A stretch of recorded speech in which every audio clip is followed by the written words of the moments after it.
ಭಾರತ ಹಾಗೂ ನ್ಯೂಜಿಲೆಂಡ್ ತಂಡಗಳ ನಡುವೆ ಚಾಂಪಿಯನ್ಸ್ ಟ್ರೋಫಿಯ ಎ ಗುಂಪಿನ ಪಂದ್ಯ ಭಾನುವಾರ ದುಬೈ ಅಂಗಳದಲ್ಲಿ ನಡೆಯಲಿದೆ. ಈಗಾಗಲೇ ಉಭಯ ತಂಡಗಳು ತಾವಾಡಿದ 2 ಪಂದ್ಯಗಳನ್ನ ಗೆದ್ದಿದ್ದರಿಂದ ಕುತೂಹಲ ಮನೆ ಮಾಡಿದೆ.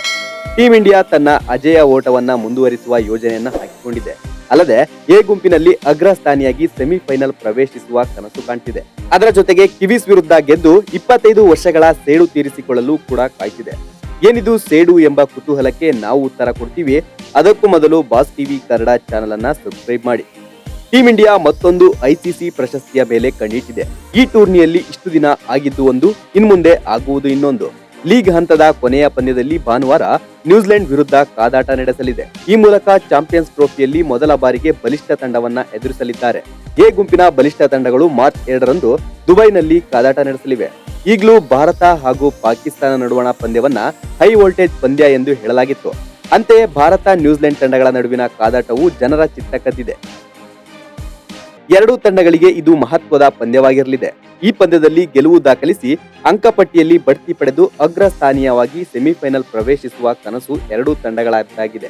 ಐಸಿಸಿ ಟೂರ್ನಿಗಳಲ್ಲಿ ಭಾರತದ ಪ್ರದರ್ಶನಕ್ಕೆ ಹೋಲಿಸಿದ್ರೆ ಚಾಂಪಿಯನ್ಸ್ ಟ್ರೋಫಿಯಲ್ಲಿ ಭಾರತ ಸ್ಥಿರ ಪ್ರದರ್ಶನ ನೀಡುತ್ತಿದೆ. ಉಭಯ ತಂಡಗಳು ಚಾಂಪಿಯನ್ಸ್ ಟ್ರೋಫಿಯಲ್ಲಿ ಕೇವಲ 1 ಬಾರಿ ಕಾದಾಟ ನಡೆಸಿವೆ. ಅದರಲ್ಲಿ ಭಾರತ ಸೋಲು ಕಂಡಿದೆ. 2000ನೇ ಇಸವಿಯಲ್ಲಿ ಎರಡೂ ತಂಡಗಳು ಚಾಂಪಿಯನ್ಸ್ ಟ್ರೋಫಿಯಲ್ಲಿ ಮುಖಾಮುಖಿಯಾಗಿದ್ವು. ಈ ಪಂದ್ಯದಲ್ಲಿ ಭಾರತ ನ್ಯೂಜಿಲೆಂಡ್ ವಿರುದ್ಧ 4 ವಿಕೆಟ್ಗಳ ಸೋಲು ಕಂಡಿತ್ತು. ಅಂದಿನಿಂದ ಚಾಂಪಿಯನ್ಸ್ ಟ್ರೋಫಿಯಲ್ಲಿ ಭಾರತ ಮತ್ತು ನ್ಯೂಜಿಲೆಂಡ್ ನಡುವೆ ಯಾವುದೇ ಪಂದ್ಯ ನಡೆದಿಲ್ಲ. ಈಗ ಭಾರತಕ್ಕೆ 25 ವರ್ಷಗಳ ಸೋಲಿನ ಲೆಕ್ಕ ಚುಕ್ತಾ ಮಾಡುವ ಸುವರ್ಣ ಅವಕಾಶ ಸಿಕ್ಕಿದೆ. ಟೀಂ ಇಂಡಿಯಾ ಎ ಗುಂಪಿನ ಪಂದ್ಯದಲ್ಲಿ ಅಮೋಘ ಪ್ರದರ್ಶನ ನೀಡುತ್ತಿದೆ. ಎಲ್ಲಾ ಸ್ಟಾರ್ ಆಟಗಾರರು ಉತ್ತಮ ಫಾರ್ಮ್ನಲ್ಲಿದ್ದಾರೆ. ತನ್ನ ಅಜೇಯ ಓಟವನ್ನು ಮುಂದುವರಿಸಿ ಅಜೇಯವಾಗಿ ಸೆಮಿಫೈನಲ್ ಹಂತವನ್ನ ಪ್ರವೇಶಿಸುವ ಕನಸನ್ನ ಟೀಂ ಇಂಡಿಯಾ ಕಾಣ್ತಿದೆ. ಚಾಂಪಿಯನ್ಸ್ ಟ್ರೋಫಿ ಎಂದ ಮೇಲೆ ಇಲ್ಲಿ ಎಲ್ಲಾ ಪಂದ್ಯಗಳು ಸಹ ಜಿದ್ದಾಜಿದ್ದಿನಿಂದ ಕೂಡಿರ್ತವೆ. ನ್ಯೂಜಿಲೆಂಡ್ ವಿರುದ್ಧದ ಗೆಲುವು ಅಥವಾ ಸೋಲು ಭಾರತೀಯ ತಂಡದ ಮೇಲೆ ಯಾವುದೇ ಪರಿಣಾಮ ಬೀರದಿದ್ದರೂ ಗೆಲುವು ಸಾಧಿಸಿ ಮುಂದಿನ ಹಂತಕ್ಕೆ ಪ್ರವೇಶಿಸುವ ಕನಸನ್ನ ಭಾರತ ತಂಡ ಮಾಡಿಕೊಂಡಿದೆ. ಇದಕ್ಕೆ ಉತ್ತರ ಭಾನುವಾರ ಸಿಗಲಿದೆ. Bureau report, boss TV Kannada. Latest ಹಾಗೂ ಇಂಟ್ರೆಸ್ಟಿಂಗ್ ಸುದ್ದಿಗಳಿಗಾಗಿ ಬಾಸ್ ಟಿವಿ ಕನ್ನಡ ಚಾನೆಲ್ನ ಸಬ್ಸ್ಕ್ರೈಬ್ ಮಾಡಿ. ಹಾಗೆಯೇ ಬೆಲ್ ಐಕಾನ್ ಪ್ರೆಸ್ ಮಾಡಿ.